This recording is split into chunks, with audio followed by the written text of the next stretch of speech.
Stop, yo'l ko'tarasiz. Tashlansa tashlab qo'yay. Yo'q, to'xtang. Nima terazalab chiqamiz. Go'shtni ustini terasiz bo'la. Havoda bor endi. Ishgan bo'lma, ha, bor ekan. Taylab qo'ysam.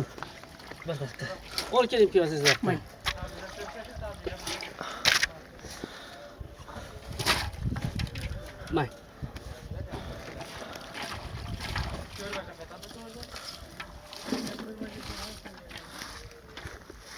Ya karavolga narsadan bor.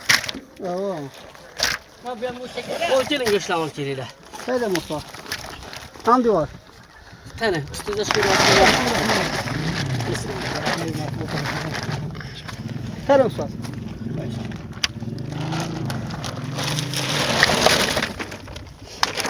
Vaqtdan qo'lingizni uzating, tay ochilmasin. Yog'larni kamaytirib qo'yamiz. Yo'q aka. Nereye qo'ysangiz ma'qul joyga qo'ying. Yog'larni kamayib quydiradi deb Bir odam sizni bodingizni urmaydi.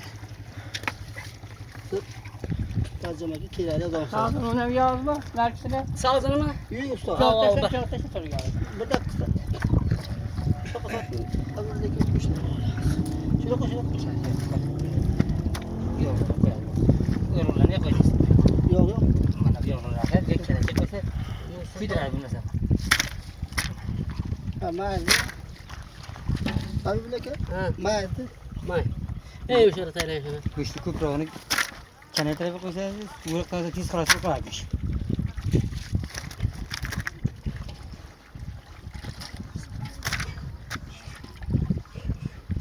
Oy, sağdayız olsun. Mana.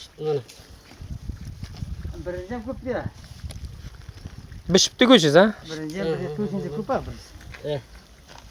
Ha, bishibdi. Vamos kray. Bravo, kan? Kalau aka tabi. Böyle çapalar keling. Oh. Ne kadar çok böyle lafı da sağdılar. Bırak orada aka. Zarar şuradan izlemezsin. Şunu Ana şey. Bu sağızı kes sağızı iken ha. Toza ekan. ses gelin. Sen karan yaldılar toplattı. Muhtemelen sadece sen gel tamam. U yaxshisini olganmiz. Nerede? Avvalda kuta. Yaxshisini olganda birinchi ko'chaga qo'yna birinchi. Bir yil bo'lgan shuni olingan. Ha, savurchilar birgala qoldirib. Avval so'rasa buni sargardon berdi, endi oson bo'ldi. To'g'ri beradi. Oling, mayt ko'tar keling, oling. Mayli, chop. Mayz olib boring. Mana bu yoqdan keling, bu Vaqtdan vaqtdan. yoqdan keling.